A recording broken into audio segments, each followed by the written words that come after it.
Hi everybody, happy Wednesday and welcome to this week's edition of What's New Jacks.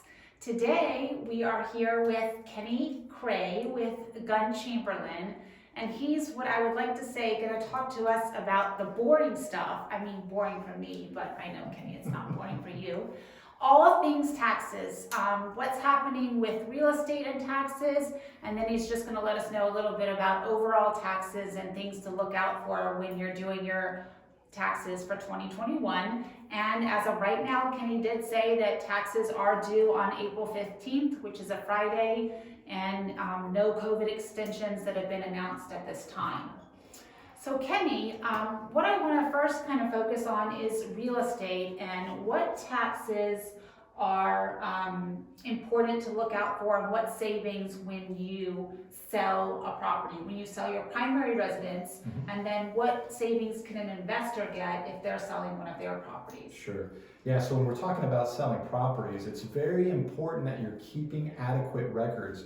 What that means is you initially purchase the property, that's your purchase price. Closing costs will increase your costs as well, but also to any improvements that have gone over the years. So especially on your primary residence, you may not think there would be a taxable gain, but in today's market, right, these values are unprecedented, they're crazy. And so you want to make sure you're taking account for the fence that you put in, for the decking that you've done, for the pavers, for the pool, for the new roof, for the new AC, all of those things. You want to keep adequate records, because when you get to the point where you're ready to sell and all of a sudden it's $200,000 more than your cost, you're going to want to reduce that by what you have. But even better, if this is your primary residence and you've lived in it for at least 2 years, and you're married, you can exclude up to $500,000 of that gain. So, Wow. So as an example, if you paid $400,000 for a residence and then you sold it for $800,000, that'd be a $400,000 gain and $80,000 in taxes. But if you've lived in there for 2 years, zero tax. So what you don't want to do, and I've come across this in my career, is don't sell your property on 1 year and 11 months, because that would cost you 80 grand in that scenario. Oh my So gosh. I would always tell my clients, look, whenever you're doing anything in regards to making a decision, selling something where you're getting income, talk to your advisor. Absolutely. Have a trusted advisor. Talk to your CPA or tax professional. Hey, I'm getting ready to sell. Any implications? May not be any, but there may be a big one out there. And Kenny, 500,000 for married, and then it's 250,000 if you're single. If you're single. Now there are some things, if you're in the military and you get reassigned to another place, there are some prorations where you don't get locked out for not being in it for 2 years. So for instance, if you're in it for 1 and you get relocated to Virginia, like if you're part of the Navy, Right. then you would be able to get 50% of that as a reduction. So either way, talk to a professional and know. You also mentioned investors, right? So when you're getting ready to sell a property, this is the biggest thing they don't realize. So let's say you've got a rental property and you've had this rental property for a long time. And in your head, hey, I bought this rental property for $200,000 and now I'm getting ready to sell it for $300,000. Well, the easy math is, hey, I've got a $100,000 gain. Not quite. If you've rented the property, you've been taking what's called depreciation. So you've been taking a tax deduction a little bit each year that you've owned it. And so let's say you've owned it for 13 years. It's roughly half of the depreciation life. You bought it for $200,000, your cost basis is really $100,000. So you're gonna have an extra $100,000 of gain in there you may not realize. And what I usually advise a client, hey, if you're in real estate and you like investing, this is the perfect opportunity to take advantage of a like-kind exchange. Which means, hey, if you buy a new property with using a qualified intermediary, remember that term. You can't just hold the cash and put it in there. You have to use a professional escrow agent to hold the money for you. If you do that, you can defer 100% of that gain and get more property and build your wealth. Yep, that's great information, Kenny, and that all needs to be, the property needs to be identified within 45 days of the sale, is that correct? I'm glad you brought that up. There are specific date requirements. Qualified intermediary will help you with that, but you have to identify potential properties. You don't know if you're going to close on it, so I always suggest to have quite a few properties. Right. And then you have to close within 6 months from the sale date. Right. Kenny, let's just say an investor is kind of done They don't want to buy any more real estate. They don't want to do the 1031 exchange. They've had these properties for 10, 12 years. Tell us everything that can be deducted if you are an investor that's doing that. Yeah, so if you're an investor and you're selling property, that means you're in the business of being in real estate. So really anything that is involved within your real estate business will help in those deductions, especially on those properties. Any improvements, we kind of talked about some of those on the personal side, right? The decks, the fences, the pools, the pavers, the roofs, all of that stuff. You want to make sure you're adequately accounting for that. But in the process of selling and you're an investor, you may have done other things. You may have hired appraisers to come in and take a look at the property. You may have paid for insurances or surveys, or have had professionals come in to consult with you on these things. You paid real estate agents, MLS listings, different type things you might have paid for. And it could be educational materials on how do I sell this property for the most thing that you might have paid for a course or gone to from there. Those things are deductible against those. Yeah. Great. Thank you for that information. So we've spoken now a little bit about selling real estate, both for the private party as well as if you're investing in real estate. So how about buying real estate for those same two groups? Yeah. What kind of tax savings should we look out for that? So I'll start with the easy one. The easy one's the investor, right? So the personal is a little bit tricky, and I'll get to that in a second. But with the investor, really when you buy a property, you're in the business of either renting out that property or say you're fixing and flipping it. Any expenses related to that property are essentially going to be considered deductible, unless it's a major renovation like a roof where you have to depreciate it. But the closing costs are essentially going to be deductible to an extent, depending on what they are. Insurances, interest, and taxes are going to be deductible for you. Any other costs associated to it are going to need to be wrapped up into the property. Doesn't mean you lose the deduction, you just have to depreciate it over the life of the property.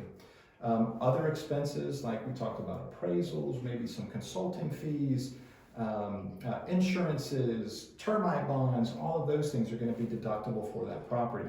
The key thing is when you put it in service. So be cognizant of when you do that. I usually tell clients who are renting, the quicker you can list something out there, either with a real estate agent or put something in the paper, hey, got a 3-bedroom, 2-bath available for rent, get it in there as soon as you can, because that's going to establish the day you're allowed to start deducting stuff. So I can't essentially buy a property in November and renovate it and work on it and then actually have a tenant come in February. I'm not going to get any deductions for that prior year because it was not available to rent. So if you're a little bit smarter, thinking, hey, I can get this stuff done in a certain amount of time, go ahead and get something published out there saying this is available to rent, because you might not get someone for 30 days, but at least you can deduct something in the prior year. Wow, so you're saying if we get it out there for rent on, say, December 30th and it's not going to be ready until January 30th, we can still deduct?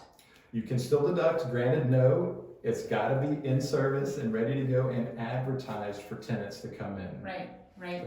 So. Great information there, and something that you just said triggered me with another question, because I know you asked us to do this as well. Many of you know that my husband and I own multiple rental properties, and Kenny advised us to do any repairs and make sure all repairs were done to them, major ones that are happening that we know of, get them done before December 31st. If we were going to have to do something in January, February. Obviously, there's plenty of times that you don't know what repairs have to come up, but that was great advice, so thank you for that. So yeah, we've covered the buying. Let's talk a little bit about estate planning. That's a big topic amongst my friends in our age group right now, and I know you have a lot of questions in your business around that as well. Yeah, so estate planning is a big deal, right? So, and usually one of the biggest items of wealth that we have is our property, especially when we lived a long, nice, long life and, our equity's paid down and our mortgage is paid off. We might be sitting on a $500,000 or $600,000 piece of property. So we want to be able to transfer that wealth to the next generation appropriately and with the least amount of taxes possible. And Paige, I can't tell you how many clients have come in thinking they've done the best thing, right? They've kind of kept it easy. Mom's getting old in her years and dad passed away several years ago. And so what we did was we just got the title changed over to our name. So when mom passes, we'll be able to easily sell the property and no problems there. Now, on the surface, that seems like a very smart thing to do. You don't have to deal with probate or the courts or with the will or anything like that. But from a tax perspective, it's probably one of the worst things you could have done. So let's look at this scenario. Mom's owned this property for 30 years. She bought it for $100,000 and now it's worth $500,000 and it's paid off. So when you gift, and that's essentially what happens, is when you change the title from mom to your name, it's like mom gave you a gift of that property. So the tax rules on gifting is the tax basis of the original purchaser transfers over to the person who received the gift. So what happens, this property is worth $500,000, mom sadly passes away. Now I have a cost basis in that property of $100,000. I sell it for $500,000. I now have a taxable gain of $400,000.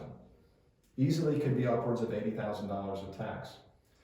The best advice I can give in this scenario, do not get your name on the title at all. What you need to do is talk to a qualified estate planning attorney and try to figure out the best way, whether it's a trust, there's ladybird deeds that are out there is another keyword you can look at, but inherit the property after the death. Now, when you inherit the property, you get the best phrase currently in our tax code right now, which may or may not be around. I know Biden is looking to kind of move that stuff away, but it's called a step up in basis. So when someone passes, all of their assets get a step up in basis, meaning that the tax cost basis was at $100,000 before.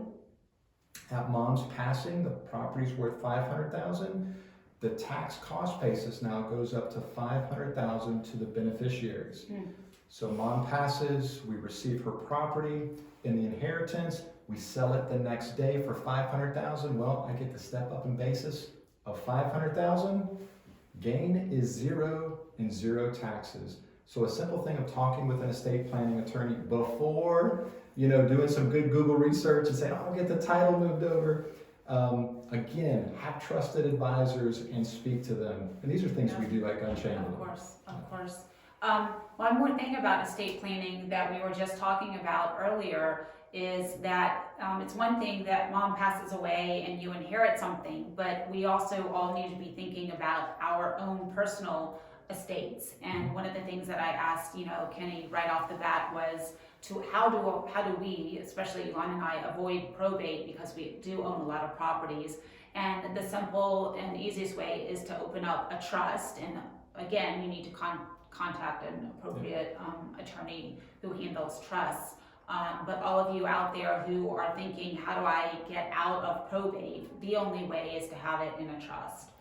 That's right. Yeah. And when it comes to estate planning for your own stuff, especially if you're, a real estate professional like Paige is, you want to be able to make sure you got things in order. So one is you got a lot of risk as well. And so you've got a lot of these properties. Hey, you got a lot of tenants coming in and out. You don't really know what's going on those properties. So, you typically have some adequately covered homeowners insurance on each of these properties. But it's very wise to have a few other estate planning items like a umbrella policy over these. You also may want to consider some shelters like an LLC or an S corporation should they fit correctly. But these are all things that can not only help you build wealth, but help you protect that wealth. And having a trust is a great way to be able to move some of these assets that become a bit cumbersome, especially with the estates when you have to show up to the court. Here's a list of all my assets, and the court says, well, this is going to take some time, and you might not have access to them. What a trust does is immediately gives your trustee the ability to make decisions on the property that you have. Right. No, that's really great information. So right now I just wanted to kind of change the tax topic a little bit and just talk about some local tax savings that we are lucky to have in the state of Florida. And there are two of them. So one of them is Homestead Exemption that many of you might have already heard of.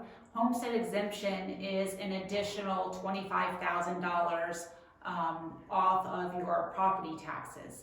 Now here's the catch to Homestead Exemption. You have to be living in that property for January 1st of the year. Taxes are in arrears.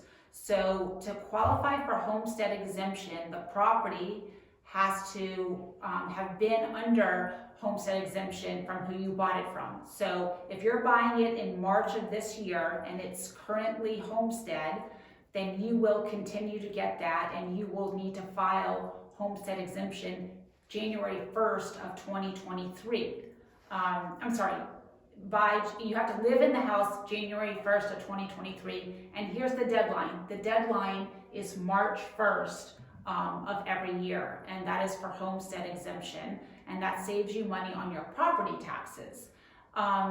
The other thing that is super important, right, Kenny, we were talking about this, is the portability tax that we have in the entire state of Florida. And why is it so important right now? Because our real estate prices have gone up so much. So if you've been in your home for 5 years, and when you bought your home it was $300,000, and today you can sell it for $550,000, and you're moving somewhere else in Jacksonville or even South Florida or on the coast, there's a portion of that you're going to be able to literally port to the next property. That next property obviously is going to be higher. The deadline for portability also is March 1st, and there's a few things that you need to read about on that. Living in a property, if you choose to rent it and then port that over. So those are things you need to speak with your accountant about, and that information can be found online as well. To file homestead exemption, everybody, Clay County, Duval County, and St. Johns County, whoever's listening in those areas. So again, it is March 1st. You can go online to your respective county property appraiser and get that information. I can tell you right off the bat, one of the things you need is your settlement statement from the sale of of the home that you bought. So gosh, we talked a lot about savings and real estate savings and property savings. Kenny, thank you so much, such great information. So tell us what else, just general tax savings or things to look out for since filing for 2021 is up and coming. Yeah, so everybody's different. If you're typically just a W-2 type worker, honestly, there's not a whole lot of things out there for you. But keep in mind, if you do own a property, your mortgage interest is potentially deductible. Your real estate taxes are potentially deductible. One of the things that gets overlooked, it's been in the code for a while, and you can go back and amend if you have one of these items. One is you got to be able to itemize your deductions. Is the sales tax deduction. So everybody gets kind of a standard amount. But what you're allowed to add to it is if you buy big items. So you go out and buy a truck, and $2,000 of sales taxes on that truck, you can add that into the deduction as part of your itemized deductions. So keep track of that stuff. If you are a business person, you would want to consult with a tax professional, because if you're a sole proprietor, remember that your net income, right, your commissions or your sales that you have, less all of your expenses, are going to be what's taxable to you. As a sole proprietor, you're taxed 3 different ways: federal tax, Social Security tax, and Medicare tax. It's the highest way to be taxed. You might want to consider changing the type of entity that you are from a sole proprietor into an LLC, into an S corporation, where you can potentially avoid some of that tax and pay much less. You'll want to look at your 401k plans that you have. If you're not currently maxing those out, try to get to that point. I always try to tell my clients that even though you maybe can't afford to get to the maximum amount, which in 2022 is $27,000 if you're over 50, or $20,500 if you're under 50. If you can't get to that amount and you received a raise for that year, give yourself a raise in your 401k. Your future self will appreciate that. You also have items like IRAs. So this is available to you if you meet certain income limits. If you don't already have a retirement plan where you're currently working, you can put in about $7,000 and get a tax deduction for that. There's also Roth IRAs, which is no tax deduction today, but it grows tax-free and it comes out 100% tax-free when you retire. So there's good financial planning items to look on your tax return. Also too, if you're a business owner, you have other type of retirement plan sources that you can do between solo 401ks, SEP IRAs, and simple IRAs. And know that those contributions can be made well after the tax year. So currently right now, if you're a sole proprietor business owner, you could contribute to any one of those plans by the extended due date of your tax return. So that would be October 15th of 2022 to get a tax deduction back in 21. Cash has got to be there, but if you do have it, it may make sense to save on some taxes. And I'll tell you one other neat thing that kind of went on as far as new changes to the tax code. There was a lot of chatter out there about changes happening. A lot of that didn't get passed through the Senate, and it's probably not going to pass considering the political environment and the what's going on with Russia and all kinds of things. There's COVID, right? The White House has got other things to worry about, but we may see some things trickle through. One of the things that did is the child tax credit. Now this was increased, and that was already put in law up to $3,000. If you have children 5 or under, it went up to $3,600. But I would consider, or I would say that most of you have probably been receiving monthly checks, either direct deposited or mailed to you from the IRS. This is what's called the advance child tax credit. And remember, that's exactly what it is. It's an advance. So they increase the child tax credit. They've given you this advance early, which means when it comes time to file your return, you've got to decrease the actual child tax credit. And so what I've already seen so far, we've already filed quite a few returns, is clients kind of complaining, why is my refund not as high as last year?